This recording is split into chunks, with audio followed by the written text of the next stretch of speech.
اعوذ باللہ من الشیطان الرجیم بسم اللہ الرحمن الرحیم ان الذین یکتمون ما انزل اللہ من الکتاب ویشترون به ثمنا قلیلا اولئک ما یأکلون فی بطونہم الا النار ولا یکلمہم اللہ یوم القیامہ ولا یزکیہم وَلَهُمْ عَذَابٌ عَلِيمٌ صدق اللہ العظیم رب اشرح لی صدری ویسر لی امری واحلل عقدۃ من لسانی یفقہوا قولی رب یسر ولا تعسر وتمم بالخیر آمین یا رب العالمین۔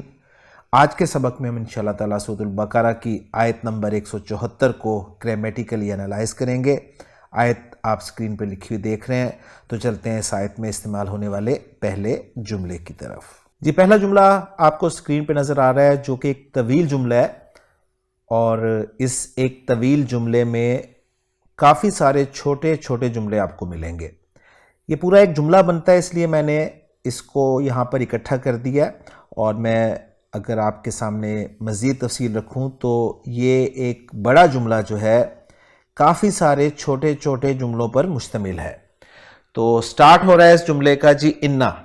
انا حرف از حروف مشبہ بالفعل ہے، ہم جانتے ہیں۔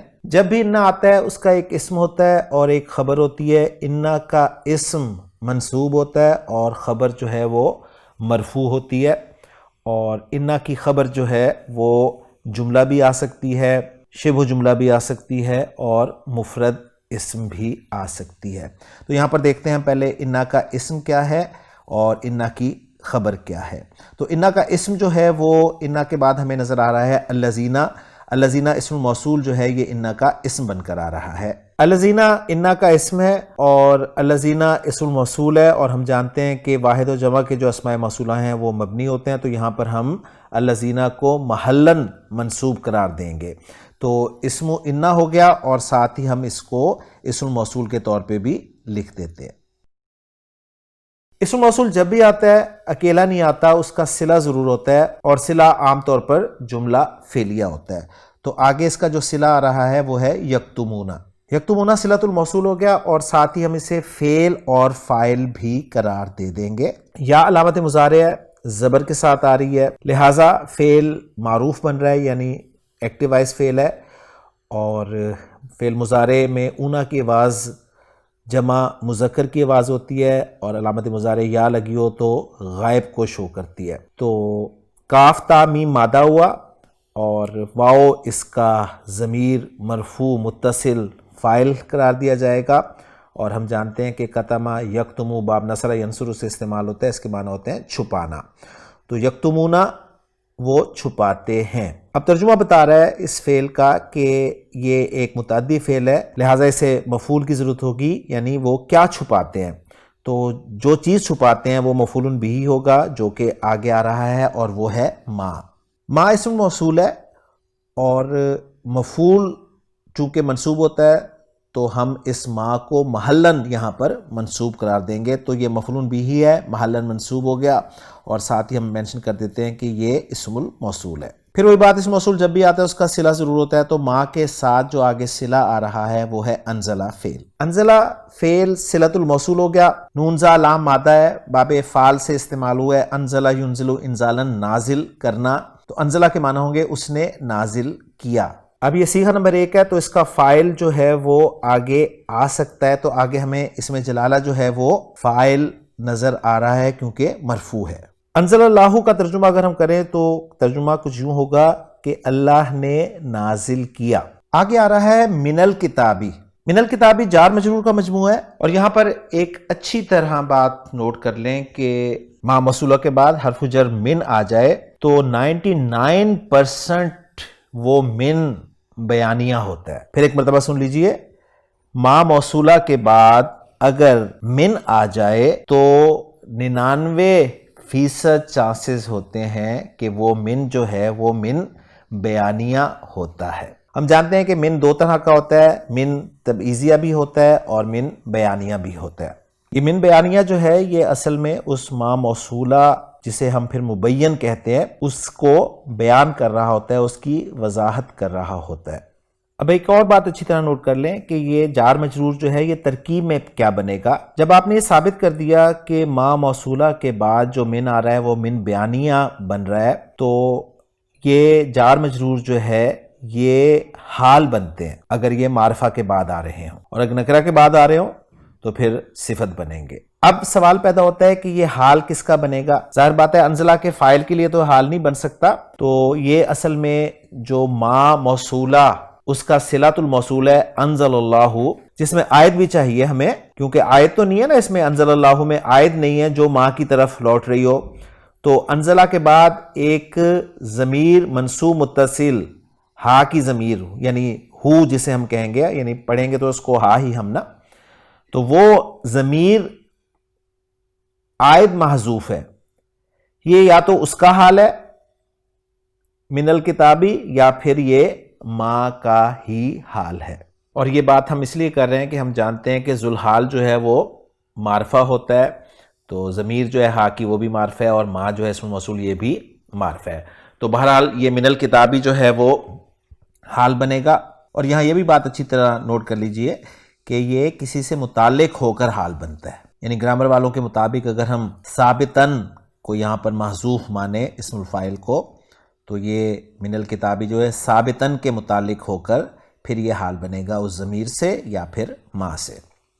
اور ثابتاً ہم نے منصوب کیوں نکالا ہے؟ اس لیے کہ حال ہم جانتے ہیں کہ منصوب ہوتا ہے. اور پھر گرامر والے پوری ترکیب کچھ یوں کرتے ہیں کہ ثابتاً صیغہ صفت ہوا ضمیر اس کا فاعل جو اس کے اندر چھپا ہوا ہے، صیغہ صفت اپنے فاعل اور پھر متعلق یعنی من الکتابی اس کو متعلق کر دیتے ہیں، اس کے صیغہ صفت اپنے فاعل اور متعلق سے مل کر شبہ جملہ ہو کر پھر یہ حال بنایا جاتا ہے. تو بہرحال وہ لمبی ترکیب ہو جائے گی، تو اس لیے آسانی کے لیے ہم کہتے ہیں کہ من الکتابی جو ہے یہ حال ہے. اب یہاں تک ہم ترجمہ کرنے کی کوشش کرتے ہیں، اور کس کا ترجمہ کرنے کی کوشش کرتے ہیں؟ ان الذین یکتمون ما انزل اللہ من الکتابی کا. تو انا بے شک یقیناً، الذین وہ جو، یکتمون چھپاتے ہیں. اچھا اب یہاں پر ما موصولہ اور من بیانیہ کا ترجمہ کرنے کے دو طریقے ہیں، ذہن میں رکھیے گا. میں دونوں طریقے آپ کے سامنے رکھ دیتا ہوں. ایک طریقہ تو یہ ہوتا ہے کہ ما موصولہ کا ترجمہ ان یا اس جیسے لفظ سے کیا جائے، اور اگر وہ ما موصولہ مفعول بھی بن رہا ہے تو پھر ان کو یا اس کو ان الفاظ کے ساتھ ترجمہ کیا جائے، اور پھر آگے جا کر من بیانیہ کا ترجمہ یعنی کے ساتھ کیا جائے، اور پھر اس من کے بعد والے اسم کا ترجمہ کیا جائے. اب میں اس کا ترجمہ کرنے کی کوشش کروں تو کچھ یوں بنے گا، یکتمون وہ چھپاتے ہیں اس کو جو نازل کیا اللہ نے، یعنی کتاب. بے شک وہ جو چھپاتے ہیں اس کو جسے نازل کیا اللہ نے، یعنی کتاب. تو ایک طریقہ تو یہ ہو گیا، یعنی ما کو ہم یہاں پر مبین کہہ رہے ہیں نا، اور من کو بیانیہ کہہ رہے ہیں، تو پہلے مبین کا بھی ترجمہ کیا ہم نے، وہ چھپاتے ہیں اس کو، اور ظاہر بات ہے موصول کا ترجمہ صلے کے ساتھ ملا کر ہی کیا جائے گا، اس کو جو نازل کیا اللہ نے. پھر یعنی من کا ترجمہ ہوگا یعنی، اور پھر جو بیان آگے آ رہا ہے اس کا ترجمہ ہوگا کتاب. یقیناً وہ جو چھپاتے ہیں اس کو جو نازل کیا اللہ نے، یعنی کتاب. تو ایک طریقہ تو یہ ہے، اور دوسرا طریقہ یہ ہے کہ مبین یعنی ما کا ترجمہ نہ کیا جائے، اور نہ ہی من بیانیہ کا ترجمہ کیا جائے، بلکہ جو بیان ہے نا، یعنی من کے بعد جو اسم ہے اس کو اٹھا کر مبین کی جگہ پر رکھ کر مبین کا ترجمہ کر دیا جائے. اب میں اس کے مطابق ترجمہ کرتا ہوں. بے شک وہ جو چھپاتے ہیں اس کتاب کو جو نازل کی اللہ نے، یقیناً وہ لوگ جو چھپاتے ہیں اس کتاب کو جس کو نازل کیا اللہ نے. تو یہ میں نے آپ کے سامنے پہلی مرتبہ تفصیل کے ساتھ من بیانیہ کا ترجمہ کرنے کا طریقہ سکھا دیا ہے. میں امید کرتا ہوں کہ آپ کو یہ چیز سمجھ میں آ گئی ہوگی. ابھی ہمارا ایک جملہ چل رہا ہے اور انا کا اسم ہی چل رہا ہے ابھی، لیکن آپ نے دیکھا کہ انا کے اسم میں ابھی تک ہمارے سامنے دو جملے آ چکے ہیں.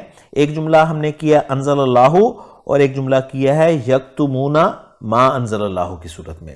تو دو جملے ابھی تک بن چکے ہیں لیکن ایک مین جملہ ہمارا چل رہا ہے. تو آگے چلتے ہیں جی. واو ہمیں نظر آ رہا ہے, واو عاطفہ ہے. آگے واو عاطفہ کے بعد معطوف ہوگا اور معطوف ہے یشترون. اب جب بھی آپ معطوف بنائیں کسی کو, فعل کو بنائیں, اسم کو بنائیں یا جار مجرور کو بنائیں, تو معطوف علیہ ضرور ڈھونڈا کریں. تو یشترون یہ فعل ہے تو فعل کا عطف جو ہے وہ فعل پر ہی ہوگا, تو اس کا عطف ہم کر دیتے ہیں یکتمون پر, یعنی اس کا معطوف علیہ جو ہے وہ یکتمون ہو جائے گا. یشترون فعل, اس کے مادے با پر بھی بات کر لیتے ہیں. شین را یا مادہ ہے جیسے کہ آپ سکرین پہ دیکھ رہے ہیں, باب افتعال اشترا یا یشتریو اشترائن, اور چینجز کے بعد اشترا یشتری اشتراءن. اس کے معنی ہوتے ہیں خریدنا, اور جس چیز کو خریدا جاتا ہے وہ وداؤٹ پریپوزیشن استعمال ہوتی ہے, اور بدلے میں جو چیز یعنی قیمت دی جاتی ہے اس پر با کی پریپوزیشن لائی جاتی ہے, یعنی با کا صلہ اس پر لگتا ہے. اور خان صاحب نے بڑی خوبصورت اگزامپل دی ہے سورۃ البقرہ کی. یہ بات پہلے بھی ہو چکی ہے ہماری, لیکن یاد دہانی کے لیے میں نے آپ کے سامنے اس کو دوبارہ ذکر کر دیا ہے کہ اولئک الذین اشتروا الضلالۃ بالہدی. الضلالۃ یہ چیز خریدی گئی ہے, اس لیے وداؤٹ پریپوزیشن استعمال ہوئی ہے, یعنی جو چیز حاصل ہوئی ہے, اور جو بدلے میں آپ سے گئی ہے یا جو قیمت آپ دے رہے ہیں وہ باقی پریپوزیشن کے ساتھ آئی ہے, یعنی الہدا. اب یہی چیز ہم یہاں پر اپلائی کریں گے, لیکن پہلے ہم یشترون کو فعل با فاعل قرار دے دیتے ہیں. اور فعل با فاعل اس لیے قرار دے رہا ہوں کہ صیغہ نمبر 1 اور 4 کے علاوہ ہے, اور اس کا فاعل جو ہے واو ضمیر مرفوع متصل ہے. یشترون وہ خریدتے ہیں. کیا خریدتے ہیں اور کس کے بدلے میں خریدتے ہیں؟ جو چیز خریدتے ہیں وہ وداؤٹ پریپوزیشن ہوگی, وہ ہمیں آگے نظر آ رہی ہے ثمنن قلیلاً, اور جو چیز دے کے وہ خرید رہے ہیں اس پر با کی پریپوزیشن لگی ہوگی تو وہ ہے بہی. تو یہ بہی جو ہے یہ جار مجرور متعلق ہو جائے گا یشترون فعل کے. یشترون بہی کا ترجمہ ہم یوں کر سکتے ہیں وہ خریدتے ہیں اس کے ذریعے, یعنی دے وہ کتاب رہے ہیں اور حاصل کیا کر رہے ہیں وہ آگے آ رہا ہے ثمنن قلیلاً. ثمنن جو ہے یہ مفعول بہی ہے, قیمت کے معنی میں استعمال ہوتا ہے, اور یہ وہ حاصل کر رہے ہیں. اور ثمنن کا لفظ جو ہے یہ ساتھ ہی موصوف بھی ہے, اس لیے کہ آگے قلیلاً جو ہے وہ اس کی صفت آ رہی ہے. یہاں تک جو ہے ہمارا انا کا اسم مکمل ہو جاتا ہے. یعنی انا کا اسم کیا ہے؟ الذین یکتمون ما انزل اللہ من الکتاب ویشترون بہ ثمنا قلیلا, یعنی بے شک وہ لوگ جو چھپاتے ہیں اس کو جس کو نازل کیا اللہ نے یعنی کتاب. اور اب یشترون کا عطف ہم کر رہے ہیں نا یکتمون پر, تو گویا یشترون سے پہلے بھی ہم الذین کا ترجمہ کریں گے, اور وہ جو خریدتے ہیں اس کے ذریعے تھوڑی سی قیمت, ان کے بارے میں خبر دی جا رہی ہے کہ اولئک ما یاکلون فی بطونہم الا النار ولا یکلمہم اللہ یوم القیامہ ولا یزکیہم. تو نیچے جو آپ کو لمبی لائن نظر آ رہی ہے پوری کی پوری جو ہے یہ انا کی خبر قرار دی جائے گی, جو کہ خود کئی جملوں پر مشتمل ہے. اب ہم انا کی خبر کو انالائز کرتے ہیں. انا کی خبر جو ہے وہ شروع ہو رہی ہے اولئک لفظ سے. اولئک یہ خبر انا ہے. ہم جانتے ہیں کہ انا کی خبر مرفوع ہوتی ہے اور اولئک اسم اشارہ ہے, اور یہ بھی جانتے ہیں کہ واحد اور جمع کے اسم اشارہ جو ہے مبنی ہوتے ہیں, تو یہاں پر اولئک کو ہم محلاً مرفوع قرار دیں گے. تو یہ خبر انا ہو گئی. اب اولئک خود مبتدا بن رہا ہے, اولئک مبتدا ہے اور اس کی خبر آ رہی ہے آگے ما یاکلون فی بطونہم الا النار تک. یہ اولئک کی خبر ہو جائے گی جس میں ما جو ہے وہ نافیہ ہے. اس کو نافیہ میں نے فوراً اس لیے کہہ دیا ہے کہ آپ دیکھ رہے ہیں کہ آگے آپ کو الا نظر آ رہا ہے, تو جہاں بھی ما کے بعد الا نظر آئے وہ ما نافیہ ہوتا ہے. یاکلون فعل با فاعل ہے, حمزہ کاف لام مادہ, باب نصر ینصرو اکل یاکلو جمع مذکر غائب کا صیغہ ہے. یہ فعل معروف ہے کیونکہ علامت مضارع زبر کے ساتھ آئی ہے, اور واو جو ہے ضمیر مرفوع متصل اس کا فاعل ہے. یاکلون کھانے کے معنی میں آتا ہے, تو لفظی ترجمہ ہوگا وہ کھا رہے ہیں, وہ کھاتے ہیں یا وہ کھائیں گے. تو وہ کھا رہے ہیں. کیا کھا رہے ہیں؟ مفعول بہ چاہیے, لیکن اس سے پہلے ہمیں نظر آ رہا ہے آگے فی بطونہم جار مجرور کا مجموعہ. یہ جار مجرور جو ہے یہ متعلق ہو جائے گا یاکلون فعل کے، جس میں مجرور جو ہے بطونہم یہ پھر مضاف مضاف الیہ کا مجموعہ ہے. اور لفظی ترجمہ ہم کریں گے وہ کھا رہے ہیں اپنے پیٹوں میں. بطون جو ہے یہ بطن کی جمع ہے، فعول کے وزن پہ جمع مکسر ہے. آگے حرف آ رہا ہے الا، جو کہ حرف استثناء کہلاتا ہے. اور یہ بھی ہم جانتے ہیں کہ الا ہر جگہ استثناء کے لیے نہیں آتا. کلام آپ کا غیر موجب ہو، غیر موجب سے مراد کیا ہے؟ کلام منفی ہو یا استفہامیہ ہو، اور مستثنی منہ بھی مذکور نہ ہو، تو ایسے استثناء کو استثناء مفرغ کہا جاتا ہے. اور وہ مستثنیٰ جو ہے اس کے بعد آتا ہے وہ مستثنیٰ مفرغ کہلاتا ہے. تو یہاں پر یہ دیکھ لیجئے کہ کلام آپ کا منفی ہے اور مستثنیٰ منہ مذکور نہیں ہے، یعنی آپ کسی میں سے کسی چیز کو نکال نہیں رہے. تو یہاں پر پھر اللہ جو ہے یہ حصر کے لیے. النار جو ہے یہاں پر پھر مفعول بہ بن رہا ہے یاکلون کا، اس لیے آپ کو یہ منصوب نظر آ رہا ہے. یعنی یہ یہاں پر النار جو ہے یہ مستثنیٰ، جو آپ کا نارمل مستثنیٰ ہوتا ہے جسے ہم منصوب پڑھتے ہیں، یہ وہ نہیں ہے. آگ کو ہم کسی میں سے نہیں نکال رہے، نہ پیٹ میں سے نکال رہے ہیں نہ ان میں سے نکال رہے ہیں، یعنی اس کو ہم ایگزیمپٹ نہیں کر رہے. تو اس کو اچھی طرح سمجھ لیجئے گا. یہ ایسا استثناء جس میں کلام آپ کا غیر موجب ہو، یعنی منفی کلام ہو یا استفہام آ جائے، اور مستثنیٰ منہ بھی مذکور نہ ہو. تو ایسی صورت میں پھر الا جو ہے وہ استثناء کے لیے نہیں بلکہ حصر کے لیے آتا ہے، اور ایسے استثناء کو استثناء مفرغ کہا جاتا ہے. ترجمے میں ہم بے شک الا کا سوائے مگر کے ساتھ، ترجمے میں ہم بے شک الا کو جو ہے وہ سوائے یا مگر کے ساتھ استعمال کریں گے. میں آپ کے سامنے اس کا ترجمہ رکھنے کی کوشش کرتا ہوں کہ ما یاکلون نہیں وہ کھا رہے، فی بطونہم اپنے پیٹوں میں. اب اس کا پھر بامحاورہ ترجمہ کیا جائے گا نہیں وہ بھر رہے اپنے پیٹوں میں، الا مگر یا سوائے، النار آگ کے. اور حصر کے ساتھ ترجمہ کروں تو کچھ یوں بنے گا کہ وہ اپنے پیٹوں میں صرف آگ بھر رہے ہیں، وہ اپنے پیٹوں میں آگ ہی بھر رہے ہیں. امید کرتا ہوں کہ بات آپ کو سمجھ میں آ گئی ہوگی. اب یہ ما یاکلون فی بطونہم الا النار، جس کا انالیسس میں نے پورا آپ کے سامنے کر دیا ہے، یہ خبر بن رہا ہے اولئک مبتدا کی، اور اولئک مبتدا اپنی خبر کے ساتھ مل کر جملہ اسمیہ خبریہ ہو کر انا کی خبر بن رہا ہے. لہٰذا اس جملے کو ہم محلاً مرفوع قرار دیں گے، کیونکہ انا کی خبر جو ہے وہ مرفوع ہوتی ہے. لیکن یہ جو خبر ہے انا کی یہ مزید آگے چل رہی ہے، وَلَا يُكَلِّمُهُمُ اللَّهُ يَوْمَ الْقِيَامَةِ وَلَا يُزَكِّيهِمْ کی صورت میں. تو اس کو بھی ہم انالائز کریں اور اس کے ساتھ جوڑ دیتے ہیں. واو عاطف ہے اور لا جو ہے یہ لا زائدہ ہے، تاکید کے لیے آیا ہے.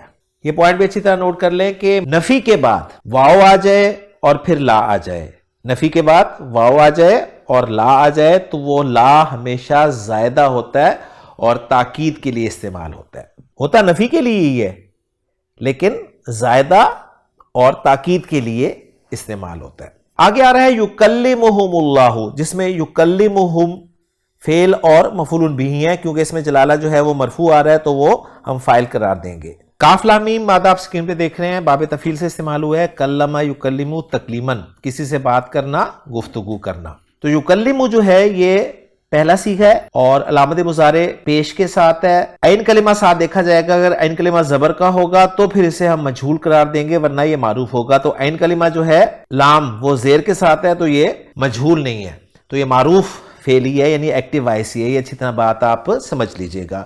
تو یکلمہم یہ فعل با مفعول ہے، یعنی فعل اور مفعول بہ ہے. آگے اس میں جلالہ جو ہے وہ اس کا فاعل ہے. لا یکلمہم اللہ کا ترجمہ کریں گے واو کو ملا کر ساتھ، اور نہ ہی اللہ ان سے کلام کرے گا. اب یہ جو میں نے ہی ڈالا ہے نا ترجمے میں، یہ اس لا زائدہ کا ترجمہ میں کر رہا ہوں. ہم کی میم ساکن کو آگے ملانے کے لیے پیش دی گئی ہے، یہ پوائنٹ بھی آپ نے ذہن میں رکھنا ہے. آگے آ رہا ہے جی یوم القیامتی. یوم القیامتی یہ مفعول فی ہے اور ظرف اور مضاف الیہ کا مجموعہ ہے. مفعول فی ہم جانتے ہیں کہ منصوب ہوتا ہے، اس لیے یوما پہ نصب آپ دیکھ رہے ہیں، یعنی قیامت کے دن اللہ ان سے کلام نہیں کرے گا. اور نہ ہی اللہ ان سے کلام کرے گا قیامت کے دن۔ آگے آ رہا ہے ولا یزکیہم، یہ پھر نفی کے بعد واو اور پھر لا، تو لا زائدہ للتاکید، اور ترجمہ ہم کریں گے اور نہ ہی کے ساتھ۔ آگے جو فعل آ رہا ہے اس کو میں اینالائز کر دیتا ہوں، وہ ہے یزکیہم۔ یزکی جو ہے آپ کو نظر آ رہا ہے زا، کاف اور واو مادہ ہے، باب تفعیل میں آیا تو زکا و یزکیو تزکیوتن، اور ہم جانتے ہیں کہ واو جو ہے یہ جب بھی مزید فی باب میں جاتی ہے ناقص فعل کی واو تو یہ یا میں چینج ہو جاتی ہے، تو یہ بن گیا زکا یا یزکیو، اور پھر ناقص سے قواعد اپلائی ہوئے تو زکا یزکی اور تزکیتن، یہ اس کا مصدر بن گیا، اس کے معنی ہے پاک کرنا۔ یزکی علامت مضارع پیش کے ساتھ ہے، لیکن عین کلمہ جو ہے وہ زبر کے ساتھ نہیں ہے، تو یہ فعل معروف ہی ہے، لہٰذا پاک کرنا کے معنی میں ہی استعمال ہوگا۔ یزکی فعل اور فاعل ہو گیا، فاعل ہوا کی ضمیر ہے، مرفوع متصل ضمیر جو اس میں جلالہ کی طرف لوٹ رہی ہے، اور ہم جو ہے یہ مفعول بہ کی ضمیر ہے، اور ہم کیوں آیا ہے؟